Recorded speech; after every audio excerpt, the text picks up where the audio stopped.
It's time for the Hockey Writers Grindline, a weekly show covering everything Detroit Red Wings.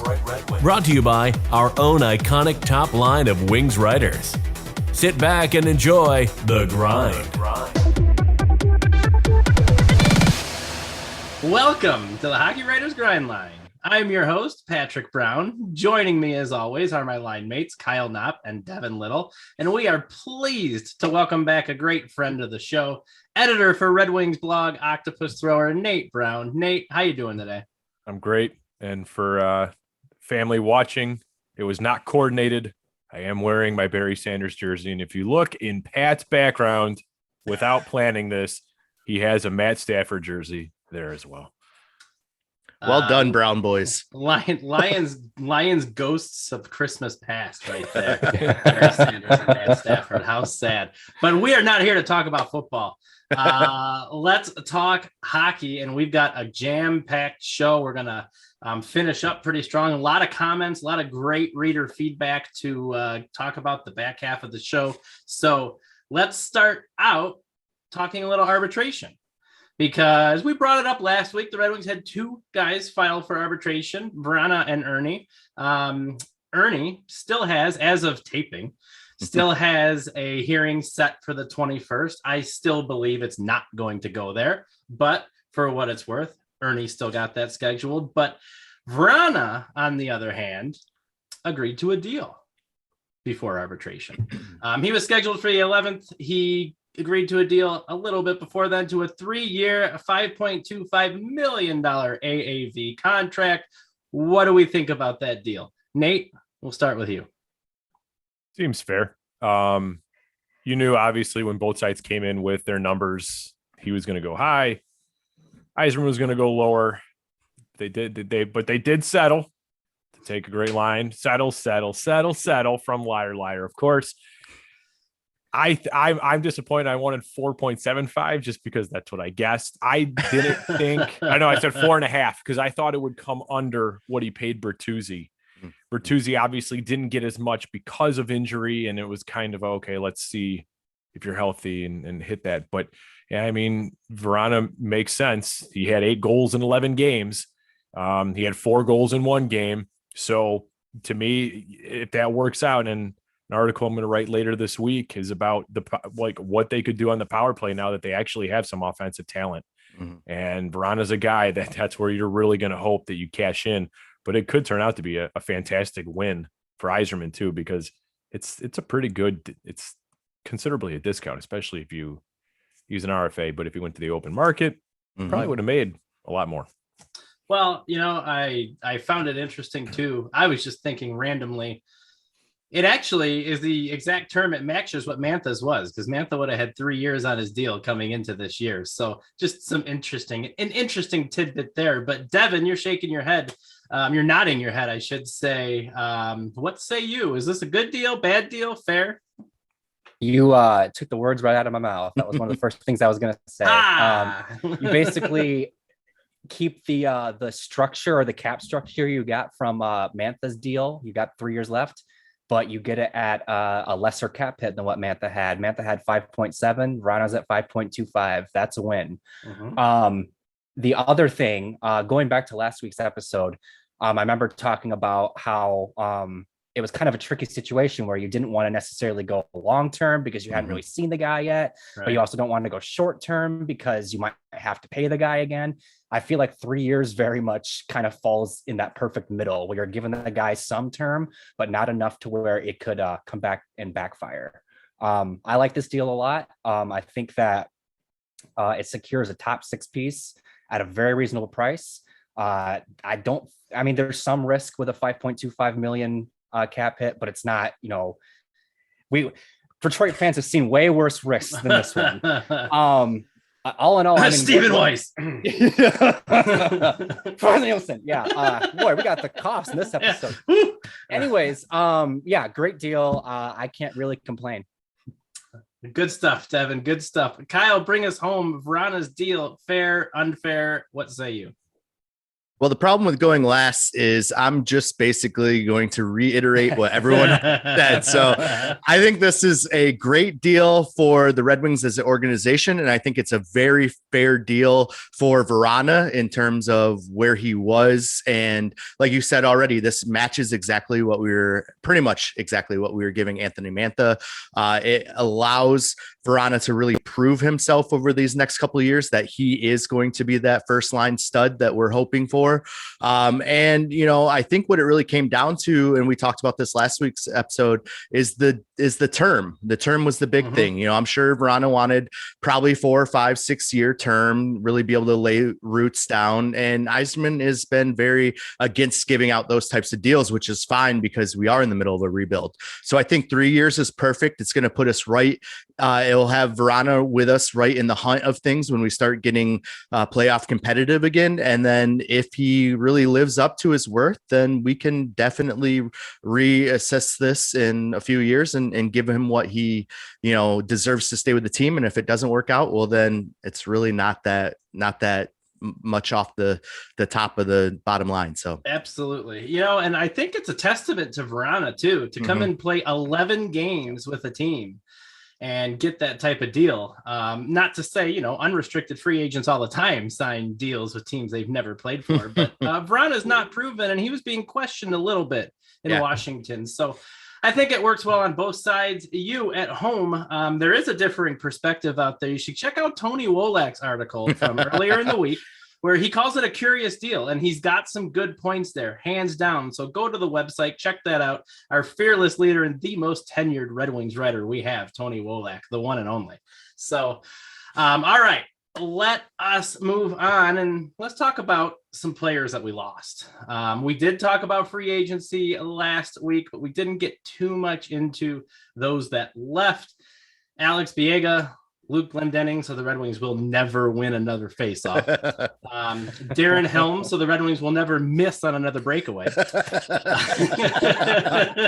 I got myself there. Dylan McElrath and Jonathan Bernier. We all bid farewell and certainly thank them all for their service. But let's talk. Did the Wings lose too much? Are you concerned about the Red Wings? What the Red Wings lost this offseason? Kyle, you complained about going last time, so you can go first this time.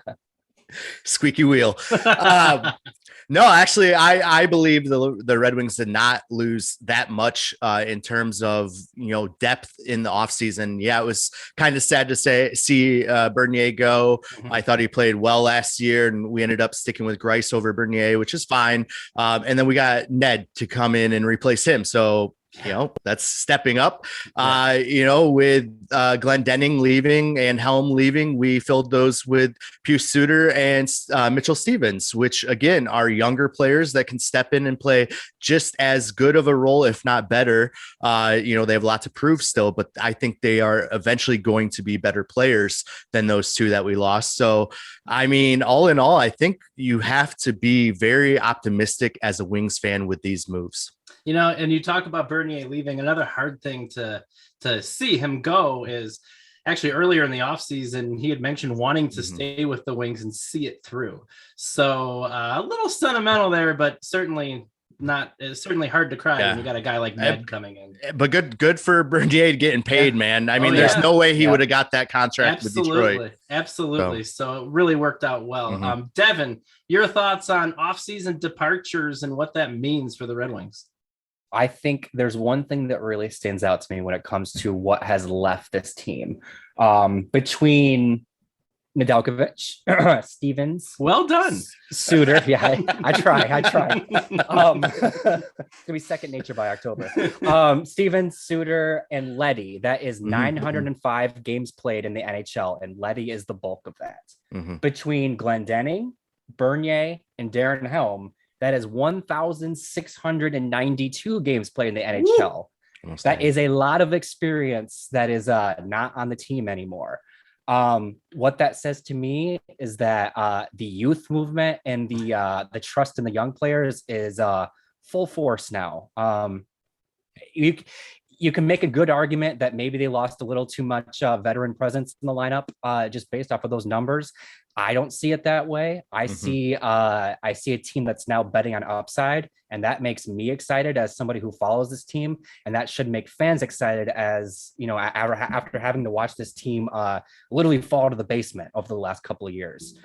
It's good to see exciting young faces versus just the same old veterans year in and year out, you know. Devin, bringing the heat with the stats. I love it. All those games played. I have a question to ask Devin. He might not have written this down. How many of those were playoff games? Ooh. I didn't count any playoff games. like zero across the board, or no? I'm just kidding. Numbers would be different. I think that's really, really good perspective, though, when you think about it and you think about just what you lost in the locker room. Super good perspective there. Nate. Oh, yeah, Devin.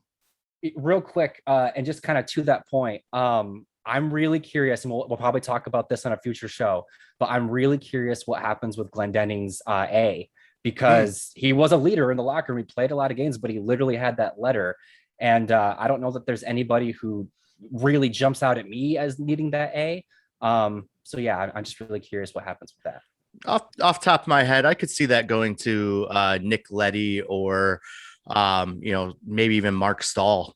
Mark Stahl's kind of who came to mind too. So that's a great question, and maybe that will be a future the Grind Line episode and weekly column. Just absolutely killing it right now. Nate, bring us home on what the Red Wings lost this offseason. So you said 1,692 games, correct? Yes. Yeah, look at that. I may be older, but I can still remember for at least a 5 second. Yeah, for that 5 second time frame. By the way, for the A's, I say you give Franz an A on one side and an A on the other. And that way, you know, when he does make it on the ice, he can be the double alternate. I really should. Now, look, I joked about Khan in the last one, and look what happens. He was right. He wasn't right with the order, but Edmonton's a Red Wing. Yeah. I apologize, Franz, if you're watching, please. You'll make more money this year than I'll make in a lifetime. That's true. Yeah, it's very true. You know what? The veteran experience thing to me really doesn't do anything. They haven't, I don't mean to diminish it, but the last 4 years, I mean, come on. And the other thing too, and this is something I remember having a discussion with, even as they were like whimpering into the playoffs and then getting bounced, the team's just been vanilla. Yeah. I mean, Suter getting signed is fantastic. Yeah. Nedeljkovic getting traded, I can say it too, getting in there. By the way, if Master Simone makes the team with Nedeljkovic, can you imagine poor Ken Daniels and Ken Cal? I mean, especially if there's like a let's say a secondary assist on that play. Good God.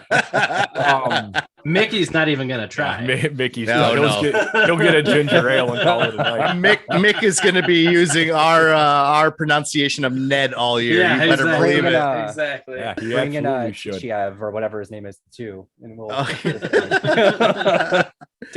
There we go. I mean, I don't even know. Like I would say like Glendening, I remember him being dominant in the 2015 playoffs. When he went down, that's when Tampa got the upper hand. Helm was a shell of himself because he was getting hurt. I mean, he had the breakaway, obviously, lack of conversion, but Helm had some big goals, but those were role players. They weren't going to turn. Yep. They weren't going to turn the corner. I think it was a necessary end.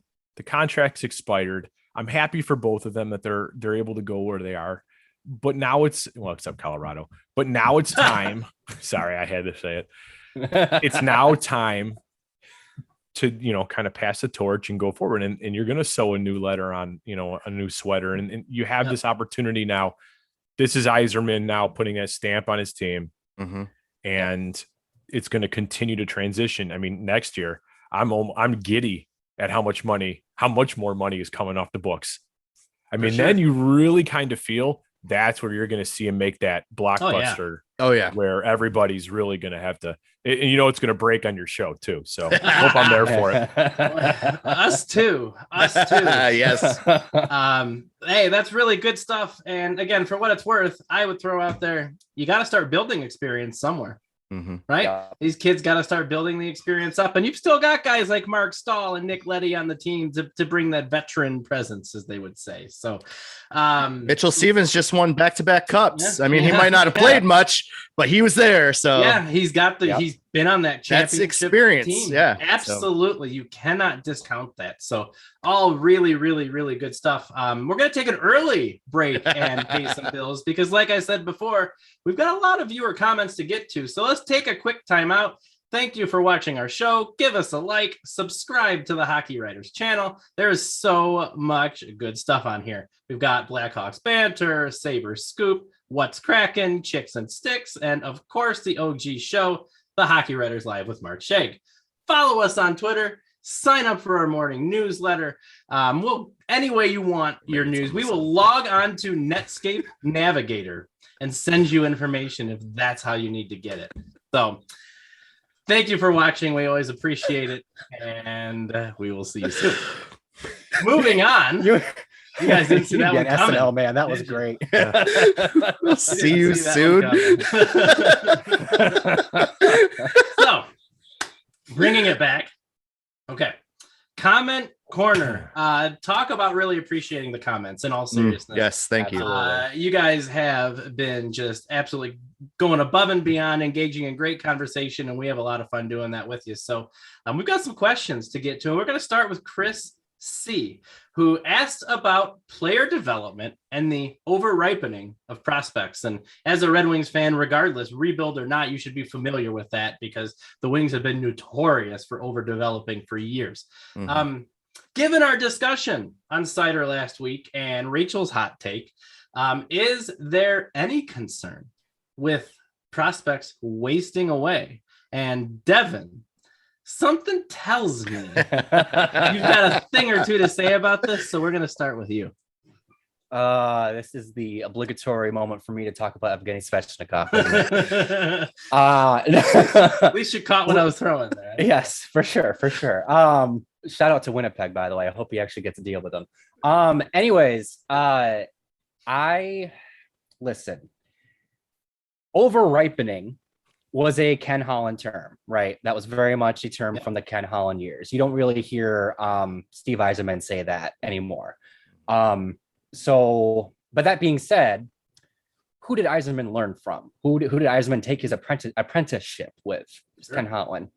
I do think that Yzerman sees the value in using the AHL, and there is very much so value in using those developmental leagues until a player is ready. I am not going to sit here and tell you that players should not spend time in the minors because I'm a Grand Rapids Griffins local. I'm all about sending players there.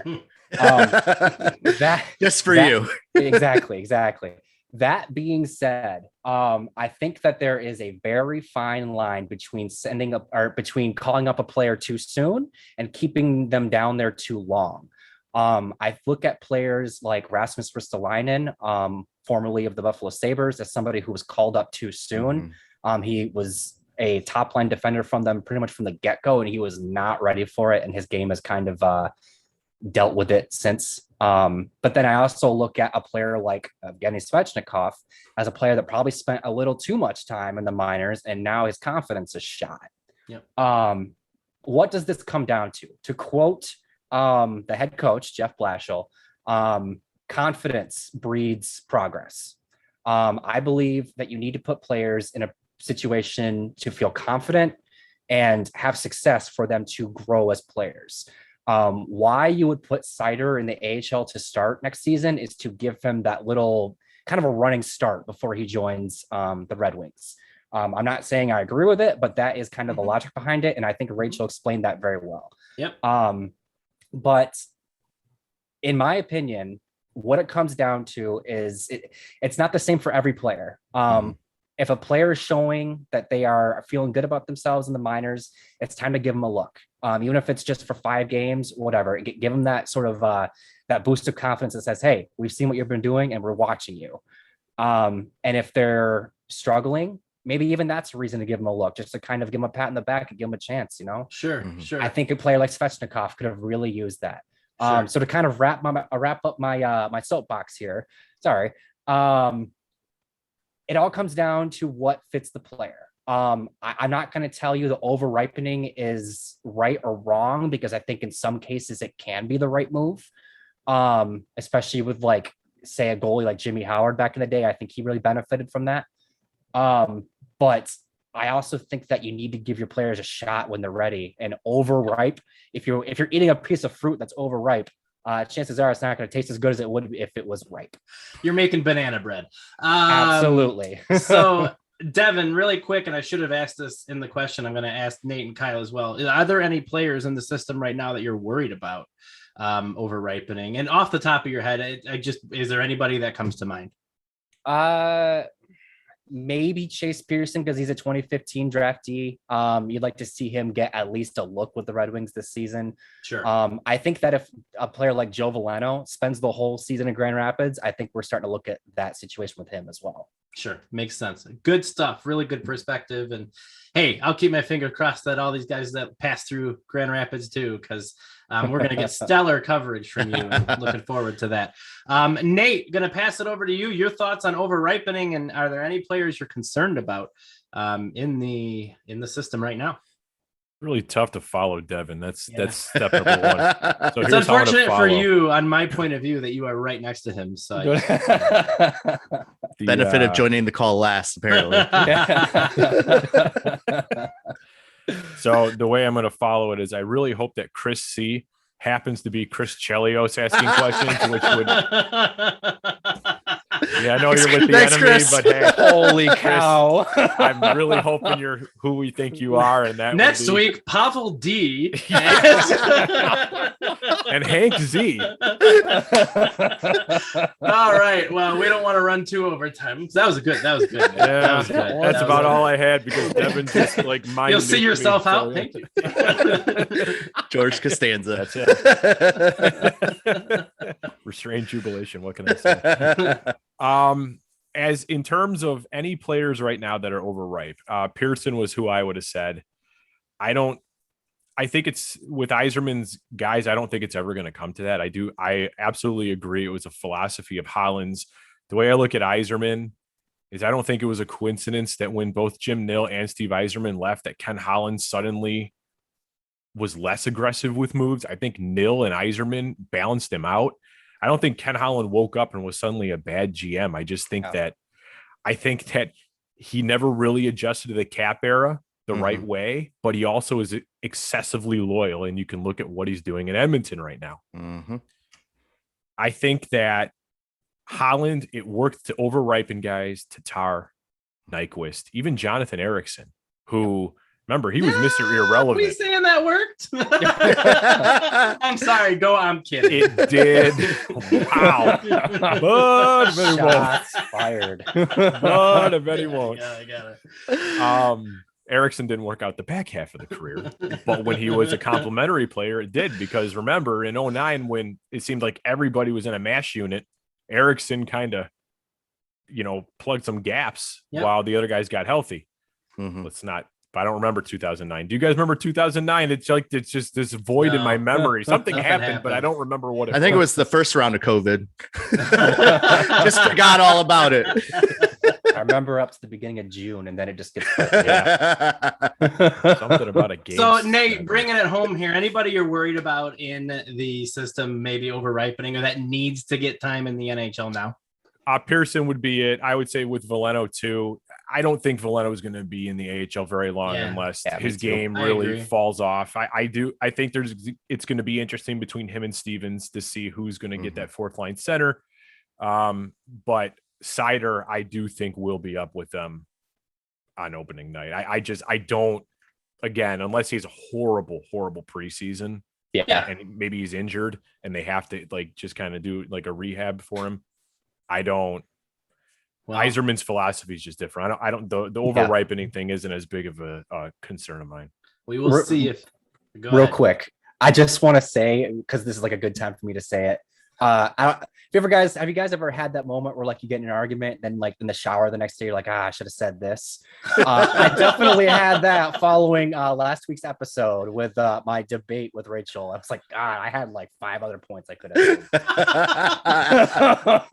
He's better than Lindstrom. He's better than Stetcher. Yeah. Anyways, I'm done.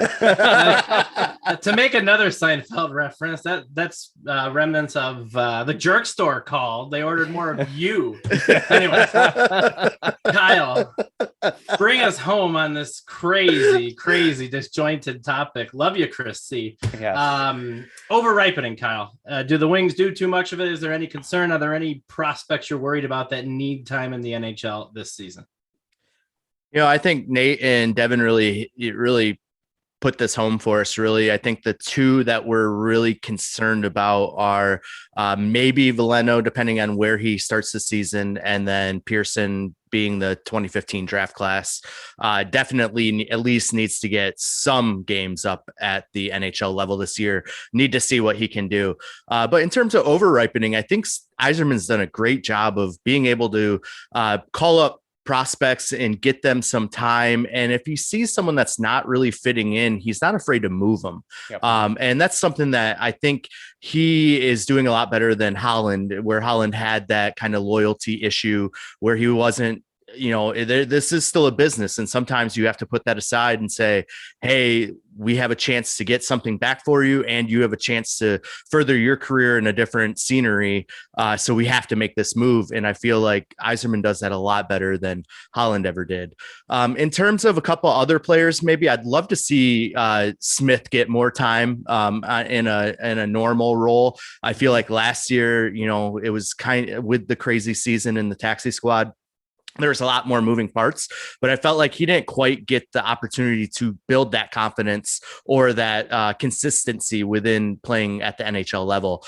So I'd really love to see him be more of a staple this year, or at least of a consistent feature on that fourth line, whether even if it's every other game, at least so he knows and can get into some sort of professional schedule, if you will, and then really be able to see his game come from there. We had that argument last week with Rachel, and I do think that Seider is going to be up there. I mean, Devin, like you said, he's better than Stetcher. He's better than Lindstrom. I mean, he is good. He's played at the AHL level already. He's played at the Swedish Elite League, which is essentially an AHL type level.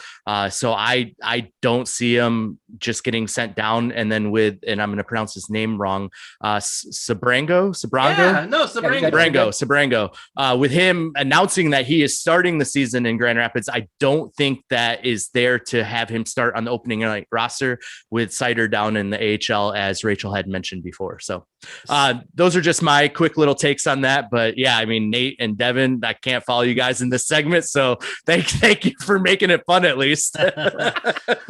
Well, stay tuned for a little more Donovan Sebrango talk here and just a couple questions, but all really good points, Kyle, for what it's worth. Totally agree about Smith. About Smith. Yeah. And I hope to see a lot of him this season. So, yeah. All right, moving on. We'll try to stay on track this time. Is it really this show if we're not getting off track at some point? I mean, that's a really good point. I mean, as the viewers don't know, we have a new producer, and so we have to break him in the only way we know how. Shout out to welcome to the show, Matt Z. Shout out to Matthew, our new producer. Love it. Speaking of loving it, I love this question. Rick Korth asked, when will the Red Wings have their next superstar, or do they already have one? He seems skeptical that the Wings already have their next superstar on their roster. And I want to know what you guys think. So Devin would like to speak. So just for that, we're going to go to Kyle. Now it's turned into around the horn. Are you see our points drop down off? Oh my gosh. This is great. In terms of our next superstar, do we have him? I don't know. I don't know if we can say he is on the roster from last year coming into this year. If anyone from that roster might break out, it could be Vrana, but I just don't see that quite happening. I think he's going to be a good support player. I don't think he's going to be that superstar. I think the closest thing we could see right now is Mo Seider. If he just comes over and completely lights it up like he has been, he has potential. I don't necessarily think he'll be there. I think he's going to be a fantastic player, and I think he's going to be one of our best defensemen for the next, 10, 15 years, hopefully, but maybe not that superstar. But in terms of these superstar players, really only about half of the league has one on their team. I mean, Oilers have two, but they can't do anything with them. Well, they do a lot with them, just not the regular season. So I mean, whether we have the one superstar or not, I don't think really matters for this team, so to say. I would love to have one in the next few years, especially if we could, if we have a decent year and get some lottery love to get, Wright or Bedard or Mitchkoff or the Czech kid in 2023. There's actually going to be 3 really good kids, or maybe Slovakian. I don't remember. Sorry about that, fans out there. But there's going to be some really, that's why I just stopped. There's going to be some really, really good talent in the next couple drafts. So if we have another subpar year, I think we could put ourselves in line to have a shot at those superstars, so to think. But I honestly think we're okay as a team without them. That makes sense. All right. I actually feel bad too. Devin, I'm sorry. You're a good sport. Thank you. And now we go to Nate. For it. I really should, but I don't have it in me because Devin's literally one of the best people I know. So Devin, your thoughts on the next Red Wings superstar? I only raised my hand because I wanted to jump in and say, I want to hear what you have to say, Pat, on this topic. So I want you to go first. Fortunately, I'm host, so I say no. Well, all right, then to kind of get in the mind of Pat, I know that Pat Brown here says that a lot of the way, has a lot of the. I need to put a hat back on backwards like you did. You took your hat off for me. I got to put a hat on for you. Anyways, no. I know that you say that the key pieces are kind of already in place. It's just a matter of watching them grow and develop. And I think that I agree with that. I mean, of course, to Kyle's point, you would like to see a Wright or a Bedard in the next couple of years. I think those are prospects that are projected to become bona fide superstars, and you would like to add those. Right. But I don't think that they're necessary, like Kyle said. I think that Mo Seider has superstar potential. Does that mean he's gonna become one? No, but he has it in him. I think Ian Phillips Zadina has that gear in him. It's just a matter of pulling it out of him. I think that Simon Edvinsson has that in him. I think that Sebastian Cossa has that in him. Sure. I definitely think that Lucas Raymond has that in him. Absolutely. It is. The team may very well already have their superstar. It's just a matter of developing them the right way, not over-ripening them to go back, but developing them correctly and putting them in a position to succeed. And they very well might have superstars at every position. They're already in the system. It's just a matter of getting them on the roster. Way to wrap that one with a nice little bow with the over-ripening and everything. It's like we've done this, this is our 36th time now, I think. So, good stuff. All right, Nate, bring us home. Your thoughts on the next Red Wings superstar. What is happening? This is so I'm just gonna keep pouring more gasoline. So guys, admit it. Whenever you hear the name Edvinsson, you want to lean forward and just go, interesting, no matter what opinion it is with the man. I type a story about him and I'm thinking, all I see is Yzerman peering at me, wondering if I'm right. Well, we'll write that down. Yeah. We'll ask him next time we see him. Is Nate Brown right? And he'll just start laughing and be like, see that picture? That's about as right as it gets. I would say so. I think if there is the superstar lurking, I think it's going to be in the Braden Point, in the Kucherov mold. I think Lucas Raymond, and this is not to take away from Seider. I think Seider is going to be a cornerstone. And I've absolutely written about it. I think Raymond is your first potential real superstar out of the box. I agree. I think there is someone either in this last draft, Niederbach had a really nice goal the other day. Yeah. That's where Yzerman and Al Murray, to an extent, well, it was actually Al Murray doing that scouting in Tampa. They unearthed those gems. They found those guys. And Yzerman's always the first to say, look, we got our scouts. This is what we pay him to do. I make the last call, but this is really them. I'm listening to all these people. Well, I mean, Anderson, is pounding a table wanting certain guys. And that's who I'm trusting. The guy who happened to be on a plane and saw, Pavel Datsyuk and gets him to Detroit. It's just an awesome question. It's an awesome question. And it's a hard one to answer because I don't think it's right now. I don't think it's next year. Yeah. I think they're playing it very safe right now. They don't want that guy coming out yet because here's the deal. They want a shot at the lottery next year. We all know they're not going to win it because Chicago will skip like 20 steps and say, even though they can't anymore. True. Yeah. Although they're going to way to win the cup and the lottery. They'll change the rules. Don't worry. They'll find a way. It just always goes back to that bitterness. I need to go to therapy about it or something. So Chris C, if you could help me with that, that'd be fantastic. That's the might be able to share a PTSD bowl of chili with you. There was a good bowl of chili too. Yeah, I think the superstar is there. The development piece is something Yzerman really emphasizes, and you've seen it with Seider. Look at all the right moves along the way they've made to get him to where he's at. Absolutely. He was already great, but now I think you've brought him to a level and it gives you that hope. That was a major pitfall. Well, we're really bagging on Holland today too. In the last time, think about how many defensemen they had in the system that never made it. You had Ryan Sproul. You had Robbie Ricketts. Yeah, thank you. Russo, who they traded for and I thought was going to be really good and didn't pan out. Xavier Ouellet went out and you were hoping he would make it. Marchenko, they ended up, I think, putting on waivers. There were a lot of guys that they did. Jensen was the only one, Jensen that they really got the value for. Yep. Absolutely. And that was it. So. No, all really good points. The one thing I'll say to close out, and Devin, you read my mind, obviously. For what it's worth, if the next superstar is currently in the system, I believe it's Lucas Raymond. Okay. If the next superstar is not currently in the system, I believe it will be a future unrestricted free agent that they bring in to tie everything together at the end. Your Brendan Shanahan, if you will, the missing link. So that's my thought. I think they're set up for success. You just got to let it mature. And so I don't necessarily think they're going to be looking at drafting the next superstar if he's not already in the system. I think it'll be from the outside, potentially already playing. So really good stuff.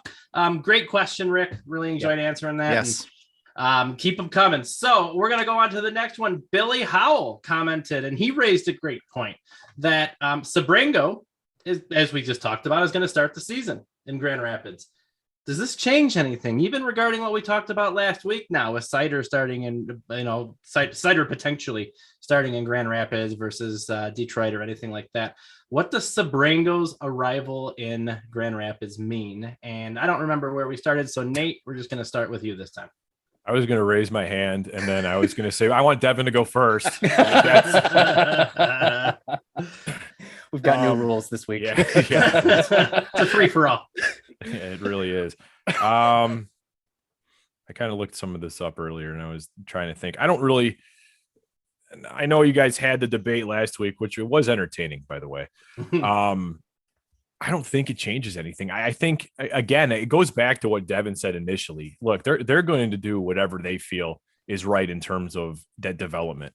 So for Seider, maybe he'll get a few games in the American League and then they'll bring him up. My gut says, based on everything we've watching him destroy professional players with checks, watching him go from when they gave scouting reports, if you read Corey Pronman or Scott Wheeler or any of those guys, when they said they're like, there's a lot of tools there. It's just a matter of it matures. Well, it did. I mean, you've seen him. I would argue he could possibly quarterback a power play. The only reason I see him going back with Sabrango and kind of moving things around. It's just to fine tune things, Sure. and then they'll bring them back. And you had some wiggle room with that, but I don't really think. Honestly, I think it's just the opportunity. Hey, he played in Grand Rapids last year. Why put him back in junior? Just bring him back. Let's continue the process. And again, with the talent evaluation the Red Wings have, again, we talked about the development. They're not going to rush him, right? And in that same sense, because this has been our buzzword. It's like, remember, do you guys, you probably, I don't know if you're old enough, Pee-wee's Playhouse, they had the word and everybody screamed, over-ripen. It feels like we all need to like yell. The word of the day. Yeah, word of the day. There it is. Yeah, there it is. Yep. Mecca like a high, Mecca honey, honey ho. Yes. This is getting out of hand. So I'll leave it there, and let's make Devin go last. I think Kyle should go next. I agree. Well, Devin agrees, which means he's going. No, Kyle, over to you. Wow, we are off the rails. And let me. I'm going to set the stage again. Kyle, your thoughts on Donovan Sabrango? What are we talking about? Grand Rapids this no season. one knows.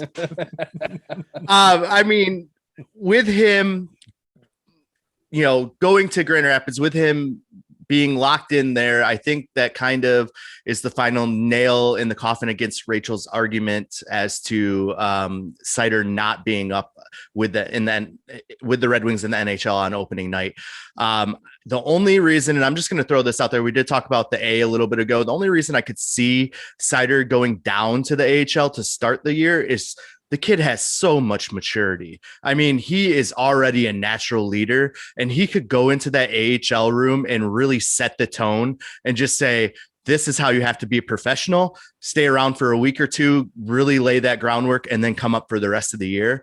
And he could be another guy as a young guy that really is just resonates with those younger prospects. So I could see that in that sense, but I don't think that's where we are as a team right now. I think Nate said it best. It's got to be where the development is. And right now there's nothing else to develop with Seider's game. Like he is NHL ready. And I think as talking about over-ripening or afraid of over-ripening, putting him into the AHL could end up doing that to him accidentally. So I see him staying with the Red Wings from the start of the year, and maybe even a dark horse to wear that open A. Sure. And Devin, so you're going to get a front row seat to see Mr. Sebrango. So your thoughts on him in Grand Rapids? Looking forward to it.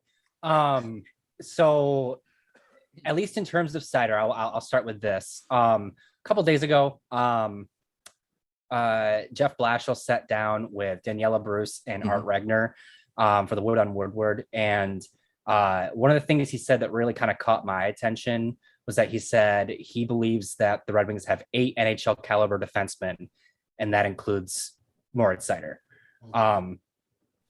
To kind of tie this in with Sabrango, the issue at hand here was that under normal circumstances, he would either have to be in the NHL or down in juniors. And it would have kind of been one of those Rasmussen situations where he played where he's too good to be in the juniors, but maybe not quite good enough to be in NHL, but you put him in the NHL anyways. Jeff Blashill doesn't think he's an NHL defenseman. I don't think he's an NHL defenseman yet. I don't think he was necessarily an AHL defenseman last year, but he kind of surprised and became one. So I think this is great for Sabrango that he gets this exception because to Nate's point, it kind of would have been probably counterproductive to put him in the lower league after having had success in the AHL. I don't think this impacts Seider at all. I think Seider's an NHL defenseman. I just think that in terms of Sabrango's development, this is what's best for him.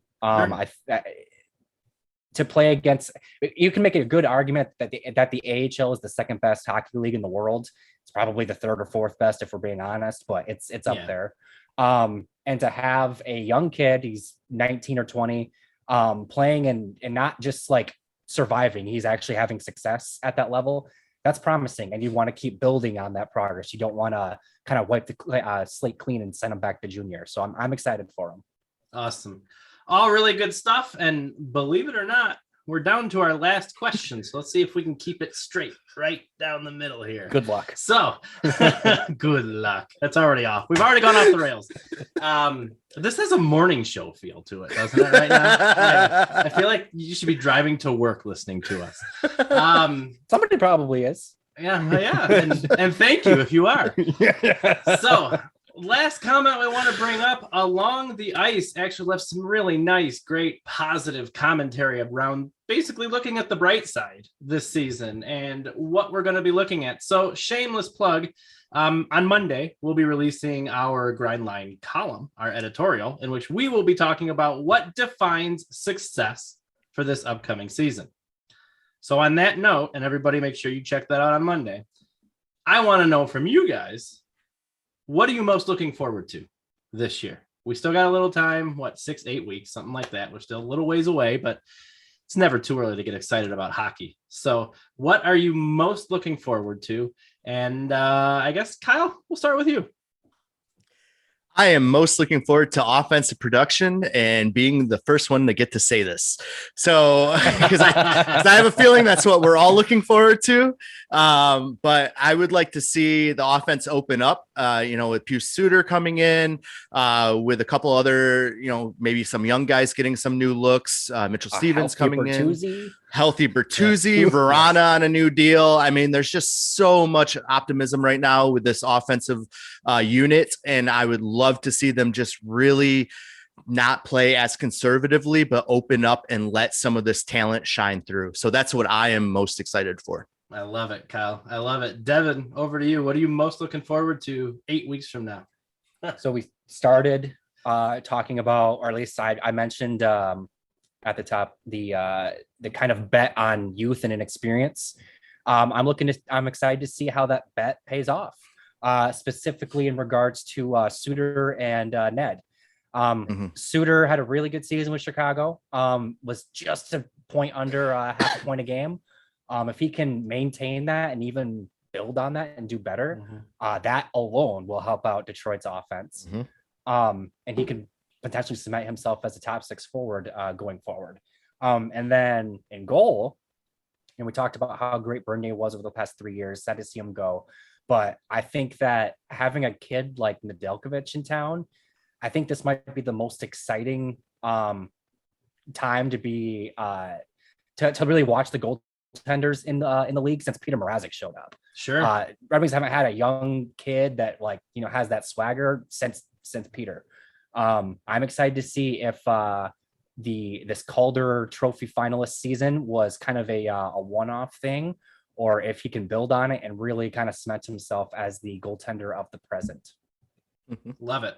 Love it. I'm going to jump in really quick and just say, for my part, I'm really looking forward to Zadina's development. Yes. I think he took light years of steps forward towards the end of last year. Really has found his way around the rink and the offensive zone and creating chances and things like that. I think he can take another step and start, as he promised, putting the puck in the back of the net. But I'm looking forward to seeing his development. But the reason I jumped in there is because, of course, we want our guest to bring us home. So, Nate, bring us home. What are you most looking forward to next season? So I agree with everything. You guys each said something between Zadina, Ned. Well, I'll stay on topic, I promise. I'll tell you what I'm looking forward to is I think we're going to begin settling the debate of, is Jeff Blashill the right coach for this team? This is a step forward. We all knew the first year was going to be brutal. We didn't realize it'd be that brutal, but we knew it would be bad. The middle year, no one knew what to expect this past season because everything was just upside down, and then injury, and then you had COVID protocol and everything else. This is the first year where I feel this is more Yzerman's team than Ken Holland's team. I agree. And this is now the first year where I think, okay, Blash, let's see what you got. When he hired Bilesma, when they hired him, he said a lot of similar things about Bilesma that he did about Alex Tangay. He had some different guys. I mean, you're not going to badmouth the hiring. But, you should. I don't know why I hired the guy. I don't know. This guy's awful. He's not going to last. I've enjoyed my time. We'll see in the future. But I think this is it. You have a lot of people who they will blame Blash Hill for everything, including if it rains. Then you have people who will say it's not fair. You know, he hasn't anything to work with. I think with everything, it's always an argument in the middle. Sure. Mm-hmm. In this case, okay, let's say Raymond breaks camp. Just like Devin said, the big thing he talked about was, hey, I have 8 defensemen. Okay, so that means Seider. Everybody's got to develop to that point. And I think really this year for me, it's going to be all right. Let's see what Blash can do, and let's see how much forward progress this team gets. Yeah, it's such a good point too, because you realize Yzerman could have cut ties with Blashill pretty much at any point in time last year, and I don't think anybody would have been critical of the move. No. Yeah.